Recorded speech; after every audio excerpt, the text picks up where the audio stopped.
Hey, what's slicing, everybody? Chris back with CAC Knives with a very juicy knife video. Today I am going to be showing off and reviewing the most expensive knife in my collection by far that I purchased for myself at the end of the year last year. Give you a little tease here. I probably will not show a picture of this knife in the thumbnail, just to not spoil it. I very much love this knife. It has everything I want in a premium knife in this very high price range. If you can't tell by now, it's a Reate knife, which is the same company that did the Mini EXO. So that's the kind of price level that we are talking here. And it's another Crane's Cutlery exclusive. So before we get into the knife, very beautiful presentation. It's got this pouch. It's got, there's their card with their website. Generally, they have maybe one or two of these in stock, but I don't know how long they're going to do that. There's a couple nice little pouches on the case. There's some extra screws and another cloth inside and stuff like that. But I'm gonna leave this here in case I want to wipe the knife off during the video. Here it is. Oof. This is a pretty girl right here. You know, everybody likes to talk about men and their toys. This is my toy. Okay. You know, some guys are really into cars and some guys into guns, which I do like both of those things for sure. But my main thing is knives. And for me, this is a pretty high peak. And we will go over this knife in great detail. I'm trying not to touch the beautiful zircuti on both sides to let it be shiny at least for a certain point in the video. Before we flip that blade out, let me just show you what this knife is. So this is a mini crossroads designed by Kirby Lambert. Kirby Lambert is a custom knife maker that Reate wanted to do some of his models in production knives. And he makes the mini crossroads. This special edition is in damasteel and zircuti. Is the only knife in damasteel that I currently own. It has a wood micarta grain rear handles, and this version is only found on Crane's Cutlery. Now, Crane's Cutlery pretty much only has really premium knives. I think their cheapest knife on their site is like $200 or something like that. But let's go ahead and get this blade flipped out. Oh, yes.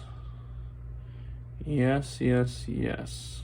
Those gorgeous damasteel lines on both sides of the blade. Oh, this knife is so beautiful. I don't even know if the camera is doing it full justice or not. Look how good that zircuti looks with the layers. It almost looks like, I always said zircuti looks like one of them like topographic maps that can show you like elevation. And really what you're seeing is the blend of zirconium and titanium. It kind of gives this layered finish. The titanium, of course, is all the colorful parts, and the zirconium stays black, so they get blended together. Same here on the clip, and you can see the layers there on the zircuti. Now this knife also has a just straight zirconium backspacer, so if you're wondering what just zirconium looks like, that's what it looks like. And then of course it is surrounded by titanium. Now these, the rear part of the handles are this micarta and wood grain blend. They're like mixed together, and it's very comfortable, like very, very comfy. mean, it's probably one of the most comfortable materials you can get on the knife handle. And then of course, damasteel. Damasteel is its own company, and what knife makers and knife companies do is they purchase off this one company for this exact steel combination. I'm pretty sure damasteel is powder steel, and it has a very good composition for a knife blade. Now, of course, this particular knife for me, I'm not somebody that can get things like this very often. This is like a safe queen for me. I'll put it in my pocket every now and then probably, but it will mostly just be for me to look at home. It's like a prize piece in my collection. There is Kirby Lambert's seal, the little black widow looking spider, and his last name there. And of course, Reate's seal on this side. It is numbered somewhere, I believe, though I can't remember off the top of my head where that number is. So yeah, damasteel, of course, goes through the whole blade. You can kind of see it there. See the little circles? That's the damasteel lines. Damasteel is very beautiful no matter where you're looking at it at. See on the blades there? And I will do a video soon kind of telling you the difference in Damascus and damasteel and Damascus and all that. I'll do a video on that fairly soon. But yeah, just looking at the materials, I'm sure most knife people will know this is not a cheap knife. Now this knife is very smooth, of course. It's on bearings. And it better be very smooth and very comfortable, and the fit and finish be perfect for this level of a knife, right? Just to give you an idea how big it is, I know it's called the mini crossroads. There is a full crossroads, but this knife is in no way a mini. It's definitely a full-size knife, as here is a Civivi Elementum right beside it, along with the QSP Penguin right above it. And as you can see, the mini crossroads is actually bigger than both of these very average sized knives. So I'm going to guess, and we'll put it up here in a second, that it's about the same size, maybe a tad bit smaller than the Dimco 80 20.5. Nope, they're pretty close. It is still a little bit bigger, but it's pretty close. Here's my CRKT Pilar. I do have knife reviews on all of these knives, showing them off, except for the Elementum. I've still yet to do that. And here is the Ontario Rat 2. And let's go ahead and throw the newer Civivi Bull Tusk up there. It's a very beefy knife. That is, of course, bigger than the mini crossroads, but the Civivi Bull Tusk is bigger than most knives. But while it's up here, let's go ahead and kind of show you the difference in a stainless Damascus and a damasteel. Now, damasteel can be done in a few different ways. It can be more or less shiny. This one's kind of more on the shiny side, which is what I wanted. Though this high polished Damascus, it's gonna be harder to beat the shine level of that. But I wanted to also be able to see the lines, so it's kind of harder to see the lines on this one. I mean, you can see them, not as well. This is also 9CR and 10CR Damascus, I believe, where this is damasteel, which has its own composition. It's considered a super steel for sure. And all the super steels are pretty expensive. This is kind of the luxury super steel, if you want to think of it that way. Like you have your 3V, you have like 20CV and M390 and all those working super steels, and then this is kind of the I don't know what you want to call the fancy gentleman's carry super steel. So overall, the knife is obviously a very good design. You can get the mini crossroads in different configurations to make it a lot cheaper. There's fat carbon ones. I'm pretty sure there's one that's even plain. If you just like the look and feel of the knife, it's very snappy, very smooth. A lot of knives this level, they break in more and more over time, and the more that I flip it, the smoother it feels. So I definitely agree with that statement. Now, there's gonna be a lot of people out there like, oh, guy's got more money than brains buying a knife like that. It's one of my favorite things that I've heard from another YouTuber. I can't think of who it was off the top of my head. Listen, I don't tell you how to spend your money, okay? Knife collecting is probably my favorite hobby out of anything that I do, and I've very much figured out what I like in knife collecting, and this was kind of a bucket list knife for me, and I had the opportunity to get it, so I did. And you know, a lot of cool things about knife collecting is most knives, they either retain their value or they increase in value over time. So, you know, another reason that I love knife collecting so much is if I'm ever in a bind, generally I can sell my knives, sell some of my knives in my collection, and recuperate some funds to use on what I need to.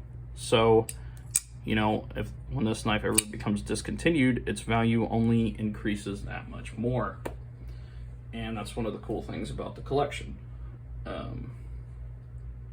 Not that I plan on selling any of them. I'm just simply, you know, stating the fact that they all retain their value.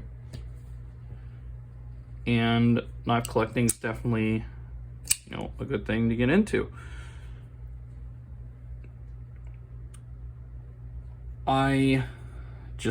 I'm just blown away by the knife. I can't even, it's hard to even describe it when I get it out and, you know, I open it, and especially when I put that fresh, you know, spray of Windex on there to clean that zircuti up. This knife just looks like it belongs in a museum when I do that. And the reason that I say Windex is, let me get some fingerprints on this zircuti here. Even though I did wash my hands before the video to try to minimize my fingerprints, they will still fade the zircuti. They will.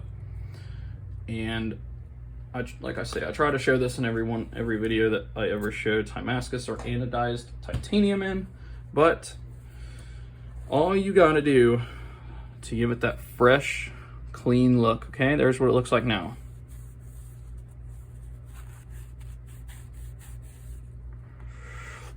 It's harder to tell a difference on camera than it is in person. Maybe you can tell on camera as well, but it makes it look brand new. I mean, the knife is brand new itself, but oils on your hands, they tend to fade finishes on not just knives, but pretty much everything. Which is why your fingerprint shows up all kinds of places. But yeah, a little bit of Windex makes this bad boy look like no humans ever touched it. And I think that's awesome. Now, you know, the knife is kind of heavy, though, as you can imagine, you know, it's a thick boy. These are thick pieces of titanium. So I don't know what you expect. This is, even though it's kind of smaller, I'd say the handle is overbuilt for sure. Especially, let's bring that 80-20.5 out here. Look at that.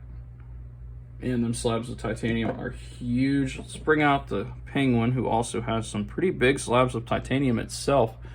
But, you know, it's nothing in comparison to this.